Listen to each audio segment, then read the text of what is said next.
Hello student, welcome to Atul education.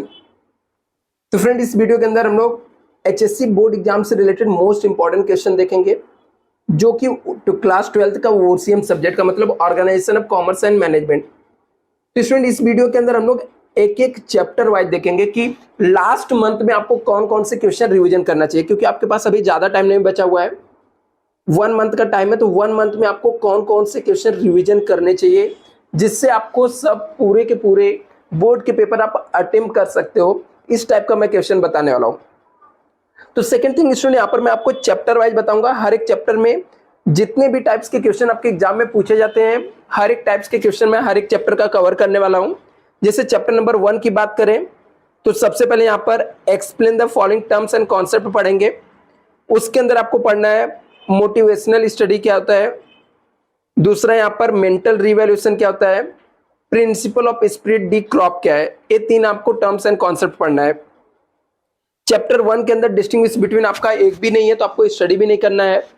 Justify the following statement के अंदर आपको प्रिंसिपल ऑफ मैनेजमेंट क्या होता है, आर फ्लेक्सिबल नेचर, इसके आपको क्या करना है, जस्टिफाई करना है। Principle of management are flexible nature, तो आपको इसको क्या करना है, जस्टिफाई करना है।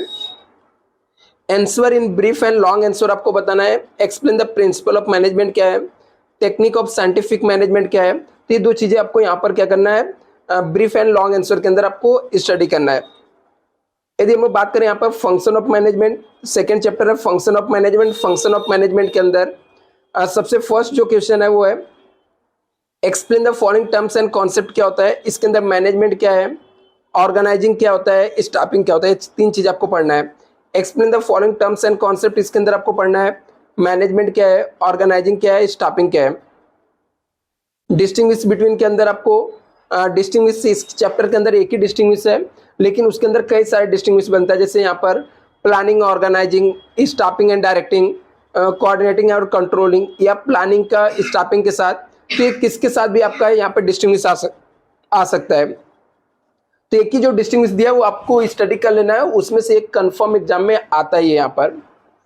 और सेकेंड चैप्टर के अंदर आपको function justify the function following statement justify करना आपको। जैसे planning the first function of management है, organizing facilitate administration as well as the operation of the organization. बोलता है कि ऑर्गेनाइजिंग जो है वो फैसिलिटी देता है administrative as well as operation of the organisation. तो ये भी आपको जस्टिफाई करना है। Right person at the right job at the right pay, basic principle of staffing है, ये भी आपको यहाँ पर जस्टिफाई करना है। Answer in brief and long में आपको लिखना है कि इंपॉर्टेंस क्या है, इसके इंपॉर्टेंस आपको किसी का भी पूछा जा सकता है। सबके कॉमन पॉइंट्स होते हैं, तो कॉमन पॉइंट्स आप स्टडी कर लेना स्टूडेंट। सेम पॉइंट्स आपको सब में लिखने होते हैं। जैसे इंपॉर्टेंस ऑफ प्लानिंग क्या है, ऑर्गेनाइजिंग क्या है, इंपॉर्टेंस ऑफ स्टाफिंग क्या है, importance of directing, coordinating, controlling, कुछ भी पूछा जा सकता है यहाँ पर। चैप्टर नंबर 3 है इंटरप्रेन्योरशिप डेवलपमेंट। इंटरप्रेन्योरशिप डेवलपमेंट क्या होता है, explain the following terms and concept के अंदर इंटरप्रेन्योर क्या होता है, एग्रो टूरिज्म क्या होता है, स्टार्टअप क्या होता है। तीनों चीज आपको यहाँ पर स्टडी करना है। इंटरप्रेन्योर क्या है, एग्रो टूरिज्म क्या है, और स्टार्टअप क्या होता है। टर्म्स एंड कॉन्सेप्ट के लिए आपको स्टडी करना है। जस्टिफाई द फॉलोइंग स्टेटमेंट के अंदर आपको पढ़ना है successful businessman take the calculated risk, आपको ये जस्टिफाई करना है। Entrepreneur must be good communicator, बोलता है जो इंटरप्रेनर रहते हैं वो एक अच्छे कम्युनिकेटर होने जरूरी है। नेक्स्ट यहाँ पर answer in brief and long answer के अंदर आपको पढ़ना है क्वालिटी ऑफ सक्सेसफुल इंटरप्रेनर क्या है, मीनिंग एंड कैरेक्टरिस्टिक क्या है इंटरप्रेनर का। ये चीजें आपको यहाँ पर स्टडी करना है। चैप्टर नंबर 4 की बात करें हम लोग तो बिजनेस सर्विस है। इसके अंदर बैंकिंग क्या होता है, इंश्योरेंस क्या होता है, सेंट्रल बैंक क्या है, इंश्योरेंस क्या है, ये सब चीजें के कॉन्सेप्ट की जो है वो आपको एक्सप्लेन करना, स्टडी करना है। डिस्टिंग्विश बिटवीन के अंदर life insurance and fire insurance, marine insurance के बीच में क्या डिफरेंस है, ये भी क्वेश्चन हर बार मोस्टली एग्जाम में पूछा ही जाता है। दूसरा distinguish between road transport, rail transport, water transport, air transport. तो इसके क्या डिस्टिंग्विश बिटवीन है, road transport, rail transport, water transport और एयर ट्रांसपोर्ट के बारे में आपको ये डिस्टिंग्विश पढ़ लेना है। और डिस्टिंग्विश बिटवीन कॉमर्शियल बैंक और सेंट्रल बैंक, ये आप इकोनॉमिक्स में भी पढ़ के यहाँ पर लिख सकते हो। जस्टिफाई द फॉलोइंग स्टेटमेंट इस चैप्टर में air transport is a fastest mode of transport है, बोलता है कि एयर ट्रांसपोर्ट जो है फास्टेड मोड ऑफ ट्रांसपोर्ट होता है। Principle of subrogation is applicable to all the contract of indemnity, ये एक इंपॉर्टेंट क्वेश्चन है यहाँ पर जस्टिफाई करने के लिए। और आंसर इन ब्रीफ और लॉन्ग आंसर के लिए आपको इस चैप्टर से पढ़ना है meaning of and features of service क्या होता है, explain types of business service क्या है, एक्सप्लेन टाइप्स ऑफ बैंक क्या होता है, फंक्शन ऑफ कॉमर्शियल बैंक क्या है, explain the features of insurance क्या होता है, एक्सप्लेन द मरीन इंश्योरेंस क्या है, एक्सप्लेन रेल ट्रांसपोर्ट और रोड ट्रांसपोर्ट क्या होता है, explain types of warehouse क्या है। आज चैप्टर नंबर 5 है इमर्जिंग मोड ऑफ बिजनेस क्या है, तो इमर्जिंग मोड ऑफ बिजनेस के अंदर आता है explain the following terms and concept के अंदर ई बिजनेस क्या होता है, आउटसोर्सिंग क्या है, एलओपी क्या है, ये आपको यहाँ पर टर्म्स एंड कॉन्सेप्ट के अंदर पढ़ना है। डिस्टिंग्विश बिटवीन के अंदर पढ़ना है बीपीओ और केपीओ के बीच में क्या डिफरेंस है। जस्टिफाई द फॉलोइंग स्टेटमेंट के अंदर आपको पढ़ना है it is the easy to set up e business as a compare traditional business, बोलता है कि इजी है सेटअप करना है e business as a compare traditional business के कंपेयर में। दूसरा यहाँ पर आंसर इन ब्रीफ और लॉन्ग आंसर में आपको लिखना है explain scope of e business क्या होता है, प्रोसीजर फॉर ऑनलाइन ट्रांजेक्शन क्या है, और एक्सप्लेन द आउटसोर्सिंग क्या होता है, व्हाट इज द बीपीओ, और एक्सप्लेन डिटेल, और इसको एक्सप्लेन किस में करना है, डिटेल में करना आपको। चैप्टर नंबर 6 है social responsibility of the business, explain the following terms and concept क्या है, सोशल रिस्पॉन्सिबिलिटी और बिजनेस इथिक्स क्या होता है। इस चैप्टर में डिस्टिंग्विश नहीं है, नहीं पढ़ना आपको। जस्टिफाई द फॉलोइंग स्टेटमेंट के अंदर आपको पढ़ना है expectation of society toward the business are changing, क्या लिखा है यहाँ पर, expectation of the society toward the business are changing क्या है, और business organisation have the many social responsibility, बोलता है बिजनेस ऑर्गेनाइजेशन के पास क्या बहुत सारे सोशल रिस्पॉन्सिबिलिटी यहाँ पर।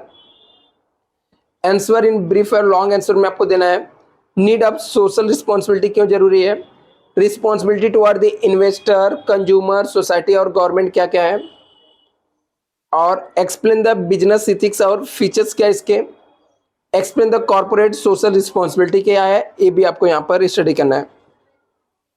Consumer protection, explain the following terms and concept आपको एक्सप्लेन करना है, लोक अदालत क्या होता है, डिस्ट्रिक्ट कमीशन क्या है, नेशनल कमीशन क्या है, और डिस्टिंग्विश बिटवीन में आपको पढ़ना है distinguish between district commission, state commission और नेशनल कमीशन के बारे में।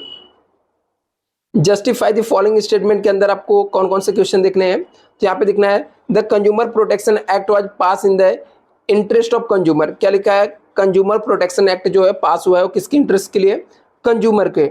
There are many way to mean to consumer protection, consumer protection के लिए बहुत सारे तरीके होते हैं, तो ये आपको यहाँ पर स्टडी करना है।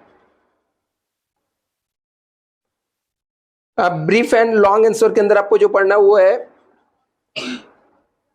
Need and importance of consumer protection क्या है, मतलब कंज्यूमर प्रोटेक्शन के लिए नीड और इंपॉर्टेंस क्या है, explain the right of consumer, consumer के राइट्स क्या है, explain the consumer protection act 2019 क्या है, ये कंज्यूमर प्रोटेक्शन एक्ट 2019 क्या होता है, इसके ऑब्जेक्टिव टाइम में भी क्वेश्चन पूछे जा सकते हैं।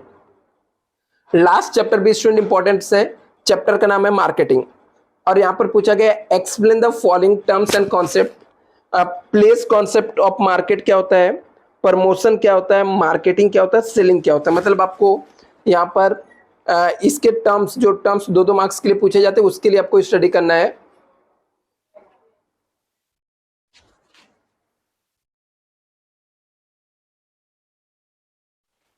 नेक्स्ट यहाँ पर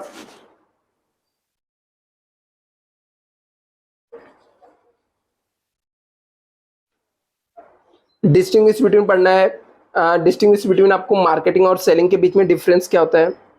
जस्टिफाई द फॉलोइंग स्टेटमेंट के अंदर आपको पढ़ना है marketing is the significant to consumer, marketing क्या कंज्यूमर के लिए जरूरी होता है, या promotion play the important role in the marketing, बोलता है प्रमोशन क्या करता है, इंपॉर्टेंट रोल प्ले करता है मार्केटिंग के लिए, तो ये सब इसके इंपॉर्टेंट क्वेश्चन है। आंसर इन ब्रीफ और लॉन्ग आंसर के अंदर आपको लिखना है explain the concept of marketing क्या होता है, और explain the types of market क्या है, इंपॉर्टेंस ऑफ मार्केटिंग क्या है, और फंक्शन ऑफ मार्केटिंग क्या है, और स्टूडेंट ओसीएम में 20 मार्क्स के आपके ऑब्जेक्टिव क्वेश्चन भी आते हैं, उसको आपको इग्नोर नहीं करना है। इस 20 मार्क के ऑब्जेक्टिव क्वेश्चन के लिए मैंने क्या किया हूँ, ऑलरेडी एक वीडियो बनाया हूँ ओसीएम के लिए, जिसके अंदर 5 ईयर्स के ऑब्जेक्टिव क्वेश्चन मैंने आपको सिखाया हूँ। तो 5 साल के जो ऑब्जेक्टिव क्वेश्चन है वो आपको कर लेना, वहाँ से आपको पता चल जाएगा कि कहाँ कहाँ पे आपको पूछे जाएंगे, ठीक है, कैसे ऑब्जेक्टिव क्वेश्चन पूछे जाएंगे। तो उससे आपका ऑब्जेक्टिव क्वेश्चन भी क्या हो जाएगा, कवर हो जाएगा। और स्टूडेंट इतना यदि आप कर लेते हो तो मोस्टली आपके एग्जाम में कहीं पर भी फेल होने के चांसेस नहीं है।